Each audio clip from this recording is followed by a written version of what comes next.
Good evening, ladies and gentlemen. Comes to you live from the outskirts of the units, the Gaming Saloon for February 9th, 2025, which is Beastburger 2448 and Ramp It Up Salon. Hello.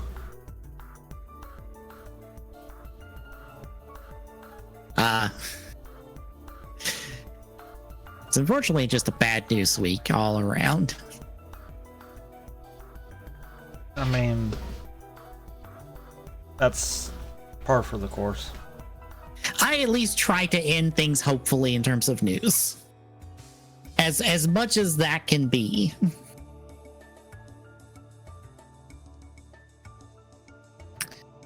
But yeah, we have just not great news. But first, Tommy, what have you been playing the last couple weeks? I mean, outside of the archipelago that we've been doing before the one we're doing today. Not really a whole lot. I've been kind of browsing to see what I can play on my homebrewed Switch, but that's about it. Yeah. Yes, their backup. We'll actually talk about that somewhere in here. They were down for basically 24 hours. But yeah, I feel like I've been asleep more than I've been awake the last couple of weeks, so it hasn't been much either. Like, at least the archipelago got me to do a Star Rail event thing that I wasn't thinking about otherwise. I need to do a Zenless event thing, I think. I'm mainly just waiting on the fishing event to happen in Zenless at the moment. Since we're between story releases at the moment with Star Rail and Zenless. But yeah, we did an archipelago between the three of us this past week. As we have come to find out, the Burnout Paradise manual that was out there, it doesn't play well with everything else. And by doesn't play well, we mean it really just says it is the archipelago. Yeah. Through sheer amount of checks, it was just like, nope, everything routes through me.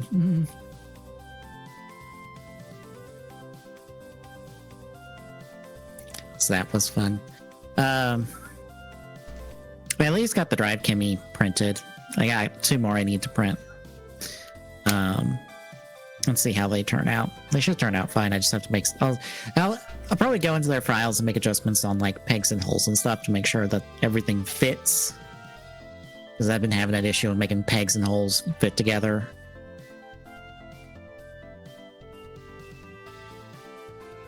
But yeah, I need to print those sometime this week so I can have them done.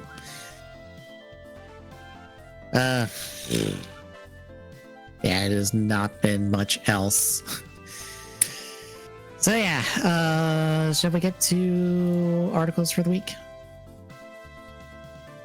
I guess so. All right then. First up, from Jason Schreier over on Bloomberg. WB Games is in shambles. Let me grab the TLDR I gave in a Discord, because that is like the best summation of this article. Basically, they've not been able to get anything out their door. And both of their big live service pushes, Suicide Squad and Multiverses, have flopped miserably. Multiverses we'll talk about here in a second.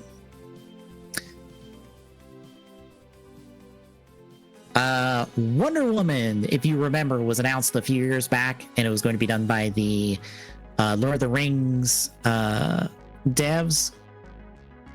Well, that's been rebooted in the last recently after 3 years of going nowhere.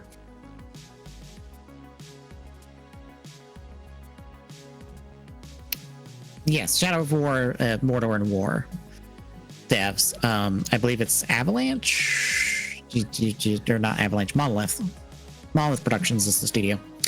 But yeah, this is back and forth with executives at Warner Brothers itself. So now the project is in a very limbo state where while it's been rebooted, it's unclear if it will even make it out the door again. So it might get canceled in the next like 2 years or so if no progress gets made, which means a whole bunch of wasted time. Again. Again. WB Montreal, the folks behind the Arkham Origins game and Gotham Knights, are currently trying to get something off the ground. They've tried multiple pitches and none of them have gotten off the ground. They tried a Constantine game and it didn't go anywhere. And then they tried a Flash game and it didn't go anywhere. Bear in mind, these were initial pitches. They didn't even put that much time and money into them. So now they are basically support studio for a bunch of other projects, and they are also pitching in on trying to do a Game of Thrones game that they're trying to pitch. Avalanche, who are the folks behind Hogwarts Legacy, the only real success WB Games has had in the last like several years, are doing more Hogwarts Legacy stuff, like new stuff for the base game and then possibly a sequel.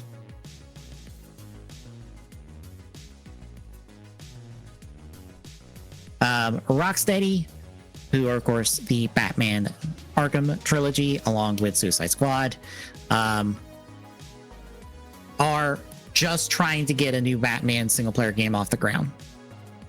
Bear in mind, they've lost a lot of people and a lot of stuff has happened at that studio, so that is the state they're in at the moment. So how do you feel looking at WB Games' current state? I mean, does this really surprise anyone? Truthfully?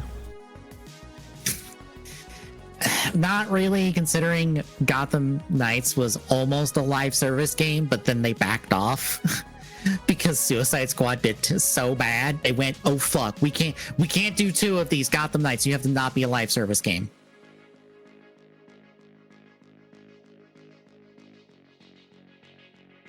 Oh yes, additionally, they took $300 million in losses on gaming this last year.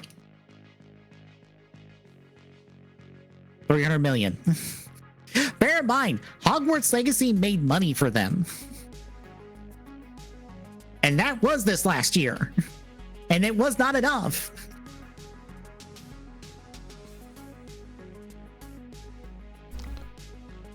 But yeah, Warner Brothers is in shambles. And just as an additional pickup on this, since Multiverses was mentioned, this past week it was announced Multiverses is basically shutting down. After its relaunch, it has not recouped its costs. At this point, they'll be shutting it down, I believe, sometime after May 30th, I believe.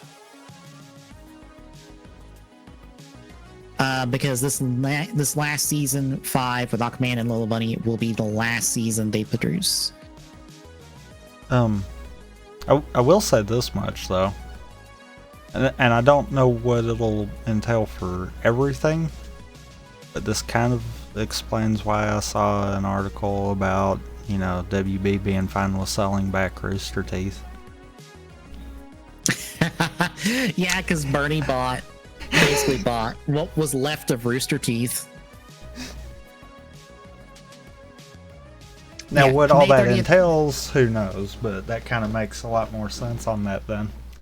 They're trying to make any money back that they can.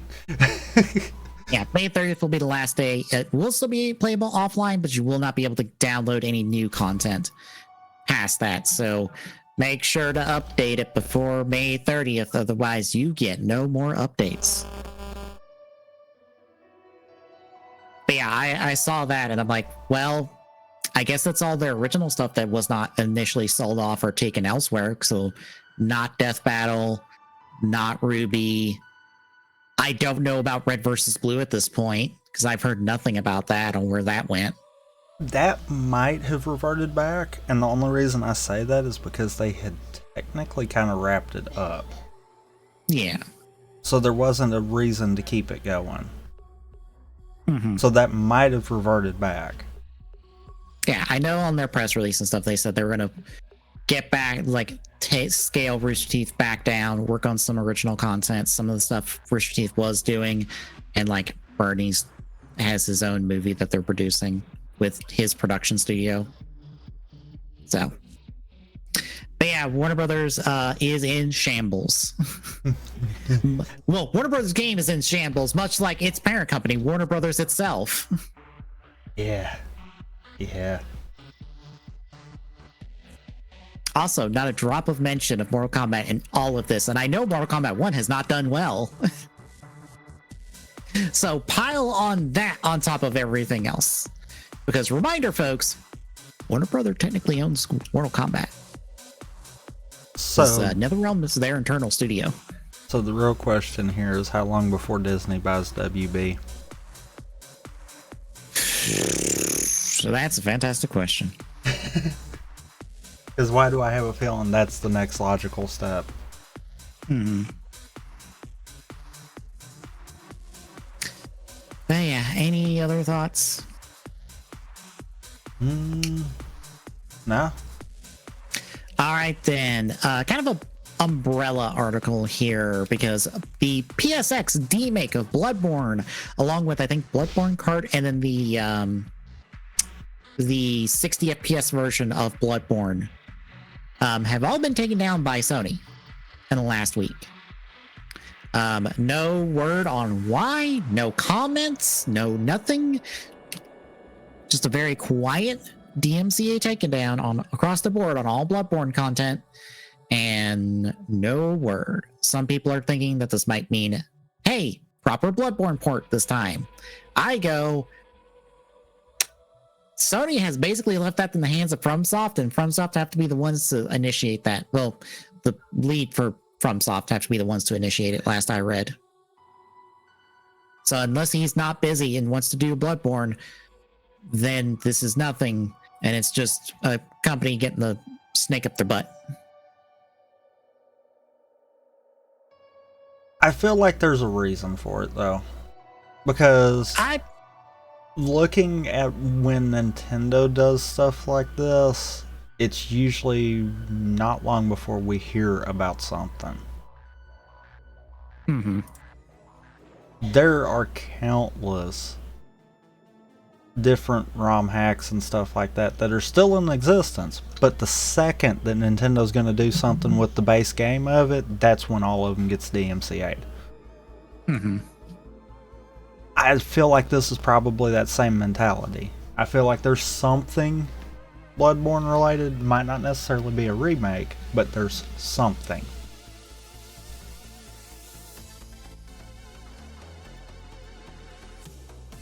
I would hope so, because people, if there's one thing I've heard from the Soulsborne people, is how much they bang on about how much they want that Bloodborne port so Bloodborne can run better. And I'm like, all right, well, if this comes out and it doesn't do numbers, then I don't know what to tell you. And you know, I kind of can back that one up too. As far as I don't think it's necessarily something outside of the realm of something Bloodborne's coming. Mm-hmm. No one's went after any of the Spider-Man mods. Nope. For any of the 3 games. Yeah, and I believe this the mod manager for Spider-Man Morales work on too. Because I looked into it a bit, and apparently the same mod manager works across all 3 games. I think so. I know it works between the first 2. I don't know if it works between 2 proper kind of deal. I think it does, because I kind of don't comment have in the video. I kind of don't have it on PC, so I haven't dug into that yet. Fair.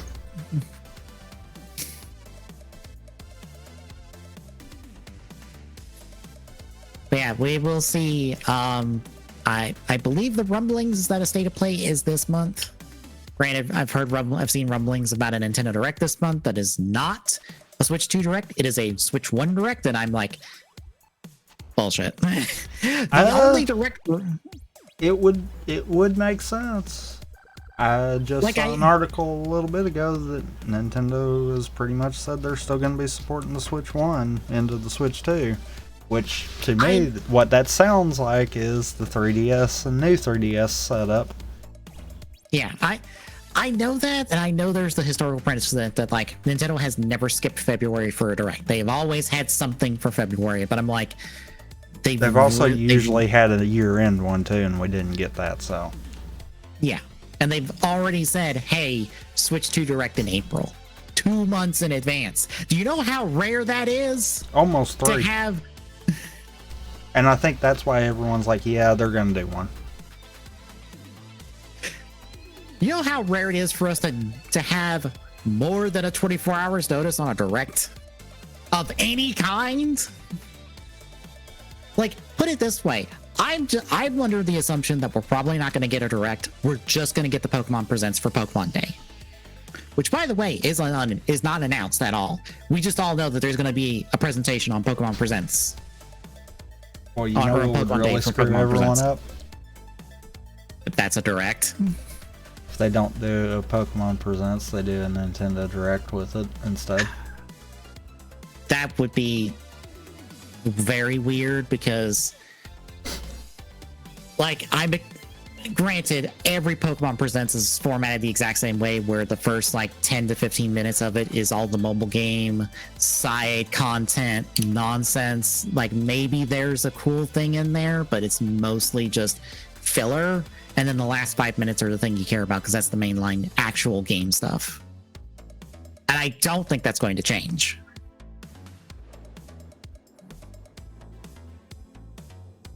I just think it'd be immensely funny if that's what they do instead.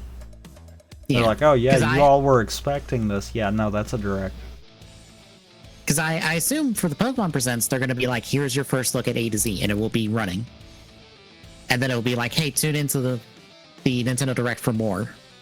Like, we'll get a slice, a small little slice of A to Z running, just like how we got the new Mario Kart, like a little slice of it running. And it'll be like, tune into the Nintendo Direct for more info and for a better look. At least that's my assumption.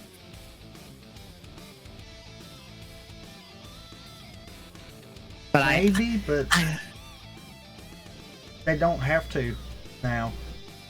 Yeah. Only thing we've not gotten officially out of the Switch 2 stuff is hardware. So they technically could show everything. And you know what? They might actually be incentivized to do that. I don't know if that little teaser trailer we got for it would be enough to make Nintendo's promise true of us having information about it within the first quarter. Yeah. As far as from the investor meeting kind of deal. They might have to have them do some gameplay on it. Yeah. And maybe even have some comparisons between if you wanted to run it on the Switch versus Switch 2. They might actually make them do that just because they kind of bit off more than they can chew. Because if they weren't ready to give information about the Switch 2 until April, then yeah, that should have been something they should have paid attention to long before then. This almost feels like a combination of the internet got ahead of Nintendo for a change. and they weren't as ready to launch the Switch 2 as they thought they should have been. I wonder what factors could have led to that. It could be anything.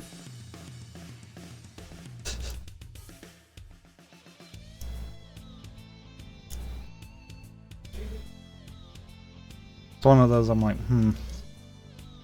they might actually be stuck in a point where they have to. Yeah.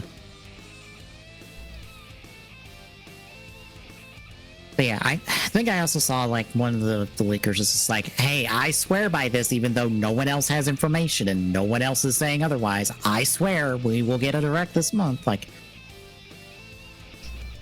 let me double check.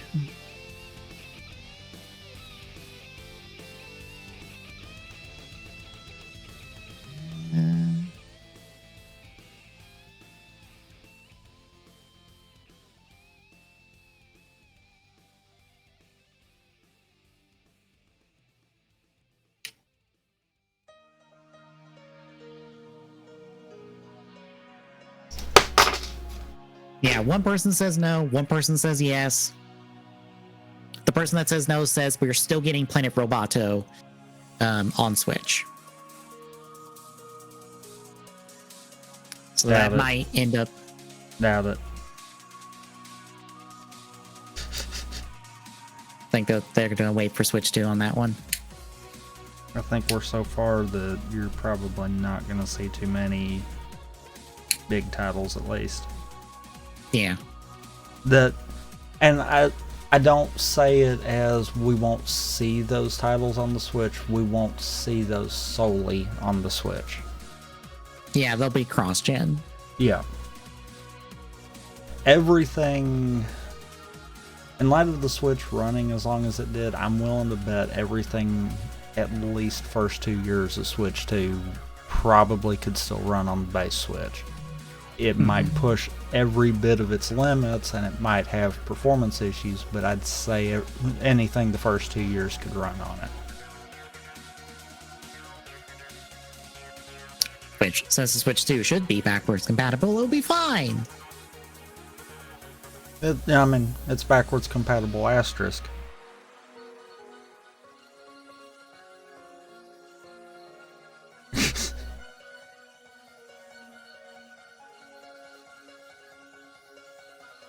Anything else? No. All right, then. PlayStation Network went down for about a day. Sony chalks it up to operational issues, but didn't go any more into that. They so apologized someone for forgot it. to pay the bill. Probably. They apologized for it, and then they gave everybody 5 extra days on their membership. And that was about it. Krispy Kreme was at least giving away donuts for free for like 3 hours for those affected by the outage.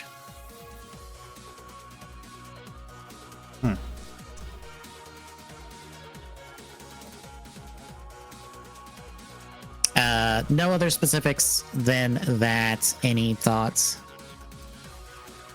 No. All right, then. In a interview with Kind of Funny Games, Ted Price talked about how Resistance 4 was something he pitched, but it fell through. They were wanting to continue Resistance, but apparently the hires up at Sony did not want more Resistance, which is a shame because I liked Resistance. I don't know if you even know what that is. Never played it. It was a nice little first-person shooter. Basically, what if every gun had a gimmick? So you had the Bullseye, which was a fairly standard assault rifle kind of gun, except you could tag an enemy, and then all of your bullets would hit that enemy regardless of where you're pointing the gun. Then you had like the Auger, which was a gun that had like a thermal scope, and you could actually shoot through barriers and hit enemies with it. But there was a delay, because when it hit the wall, it took it a minute. It took it a second to go through the wall and hit an enemy. So you had the timer shots. But it had all sorts of neat, cool weapons. It was like alt history World War II, where aliens invaded during World War II. So you had like World War II weaponry, and then you had the alien weaponry. It was a neat little game. It's all PS3 basically. But yeah, That'll do it for that. The ESA have a new event that they're trying to put together called Icon with 2 eyes. Icon. In Las Vegas from April 27th through the 30th next year, so 2026. They are specifically inviting Nintendo, Microsoft, Sony, Amazon Games, Disney, EA, Epic, Square, Take-Two, Ubisoft, and Warner Brothers Games, among others, to this little event, I guess, to show off their stuff. Keynotes, discussions, workshops, etc.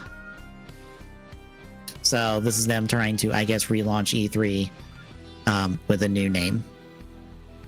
Sounds about right. Maybe, and just hear me out, if you choose a lane of whether you are a industry event or a public event, I think you'll be okay. Because if you be both, you're gonna fail again, because that's what happened to E3. No, they're gonna be both.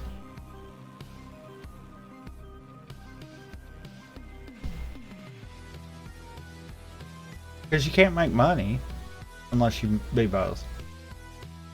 Sure you can. You can charge the company's floor space for their booths. Yeah. You know, the thing they should have done. The thing they were doing until all the companies realized, wait, why do we spend $6 million if we can spend a quarter of that money and produce a video and put it on YouTube? And get the exact same exposure. I don't think it'll ever pick up off of that either. Yeah. Yeah, because if you're wondering what happened to E3, it's because a lot of studios, after Nintendo found success with their directs, realized the ESA was charging them way too much money for floor space at E3, because they were charging them millions of dollars for floor space, for decent sized floor space at E3 to, you know, showcase their games and stuff. And most companies went, nah, I'm good. Nah, I'll spend a quarter of that money making a video and showcasing my game that way. Or better yet, just be next door and doing their own thing, because that's what Microsoft did for several years in a row, and that's what Sony did for several years in a row. Nintendo was the last holdout. Which is ironic that the one that killed E3 was the last one standing with them.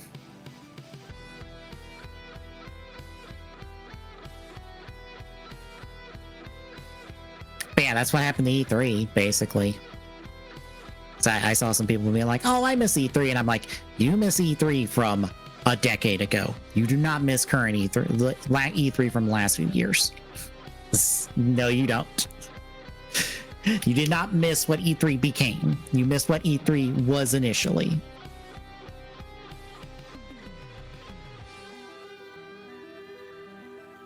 But any other thoughts? No. All right, then. Last up in good news, Good Old Games have put together an initiative called Dream List. This initiative is a fan voting push to get games onto their service. Their service specifically for these games are DRM free. They are going to be supported forever, basically, or until the company goes out of business. To make sure that they run on current hardware. They'll basically be PC ports. But they're polling the community and asking, hey, what do you want to see on our service? And they have thousands of games, about 1, 2, 3, 6, 7, 8, 10, about, what's that, 38,000? Can't do math in my head at the moment. They have about 38,000 games listed. Because if there's a game not on the list, you can add it. But there are thousands of games that people have added. People have also added their comments about the game and their stories attached to them. I will note that, much like they have, This is not a guarantee on the game getting onto their service. This is GOG pretty much mass polling numbers in order to have leverage when talking to developers and publishers in order to get those games on their service.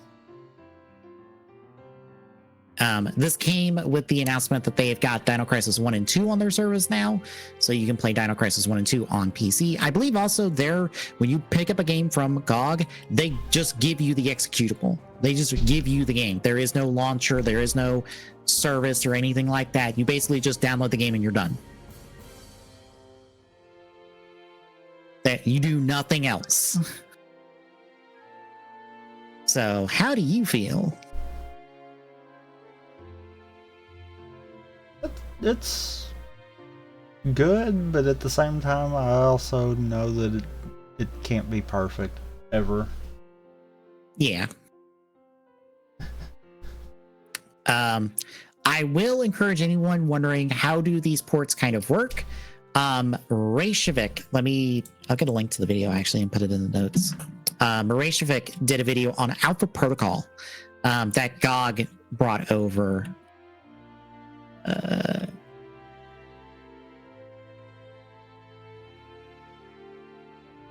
And that actually got talking to the developers of GOG as well.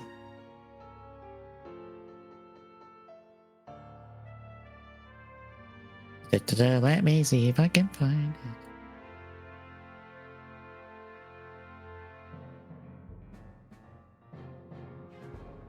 There it is. I will put that in our notes.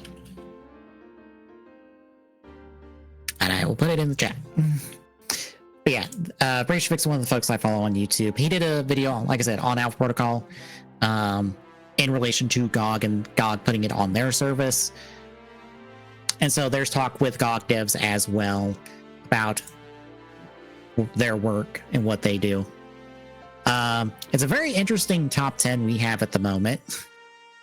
We have Black and White, Command and Conquer: The Ultimate Collection, Black and White 2, Freelancer, The Operative, No One Lives Forever, Diablo 2, Max Payne, Silent Hill 2, Final Fantasy 7, and Silent Hill. Which I believe Final Fantasy 7 is on Steam, so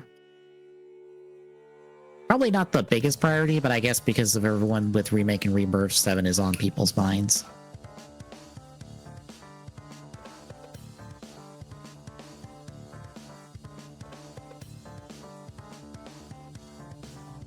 Also, fairly modern games are also on this list as well.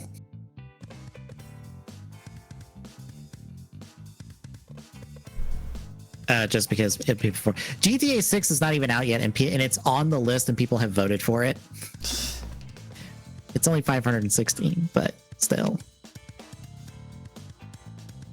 But I went through and picked out a bunch of games that were at least older, and I think 2015 is about my limit.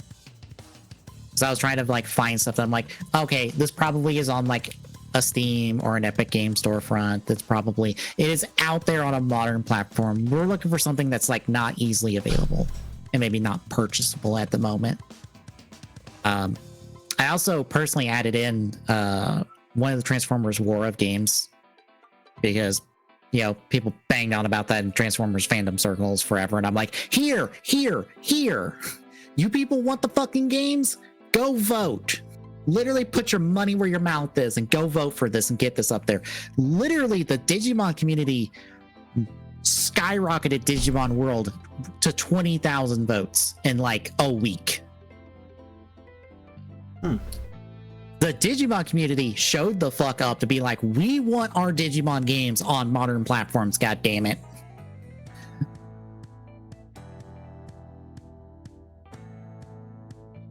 But yeah, is there anything off the top of your head that you'd probably want to see or maybe would hope would have high votes? I mean, off the top of my head, I can't think of something right offhand. Mm-hmm. I'm sure there's probably a lot of stuff in there though. Yeah, there is about like I said, 38,000 games on the list. I'm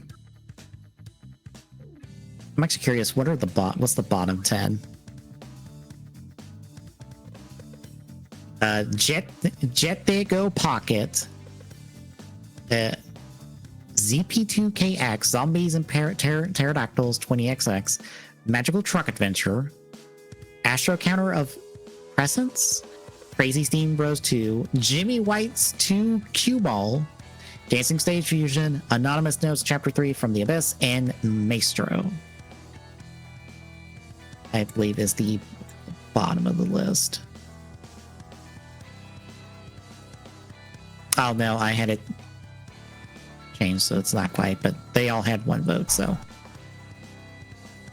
But yeah, cool stuff. I encourage anyone to go through the list, find what to vote for. You do need a GOG account to vote. So just register for an account real quick because it's a free account. Register and vote. You can vote for as much as you want. So just go through and click. But yeah, hopefully good stuff comes from this. GOG does good work. But any other thoughts? No. All right, then that's all of our news for the week. Releases. I feel like I have to start on the 11th with Sid Meier's Civilization 7 for Xbox One, Series X, PlayStation 4, 5, and Switch, which, what do you mean that's out in 2 days? I feel like they got like no marketing after its first trailer. So I feel like there was a trailer for it at a show that we've covered and then nothing.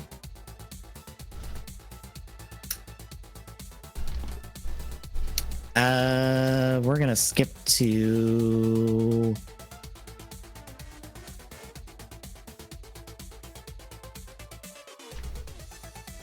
nothing on the 13th, 14th. Damn it, I missed one. Of course I did.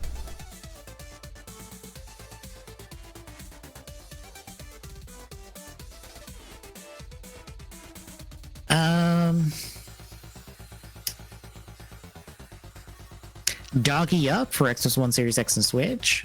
Legend of Heroes Trails Through Daybreak 2 for PlayStation 4, 5, and Switch. Tomb Raider 4 through 6 Remastered for Xbox One, Series X, PlayStation 4, 5, and Switch. Wario Land 4 is going to the Switch Online emulators.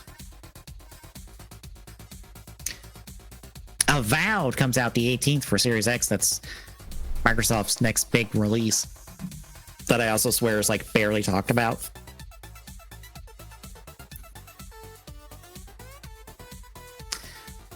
On the...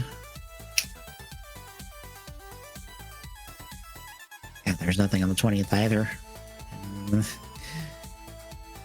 On the 21st, Like a Dragon, Pirate Yakuza in Hawaii for Xbox One, Series X, PlayStation 4, and 5. And The Plucky Squire for PlayStation 5 and Switch. And that is it for highlights. The full list is in our notes. Anything else then? No. All right, then. Thursday, continuing cat stuff as we hopefully wrap up the build Kimmy this week. I feel like I can if I can just figure out how best to do the head and the arms.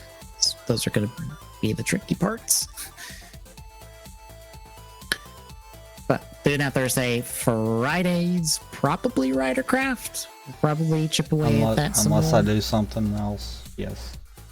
Yeah. Saturday we'll continue routing Odyssey co-op. And maybe doing a run. Yeah. Depends on how long it takes us to route the back half of it. And to fix one thing in our early routing. Oh, with the painting. Yep. Mm. Because I'm thinking then- that might help. And then next Sunday, we're back to Drive. We're back to the regular Drive episodes after pit stopping with Surprise Feature. And then 2 weeks we'll pick up with game news. Maybe we'll have a direct to talk about. Maybe. If we're lucky. I can't wait for us to not have a direct to talk about, and then they're like, by the way, it is this week. Right. But if you like what you're seeing, folks, drop a follow. Really appreciate it. Exclamation point social and chat gives you links to all of our social medias. Exclamation point Discord and chat gives you this sort of link. Drop by, say hi, and we'll see you Thursday, folks.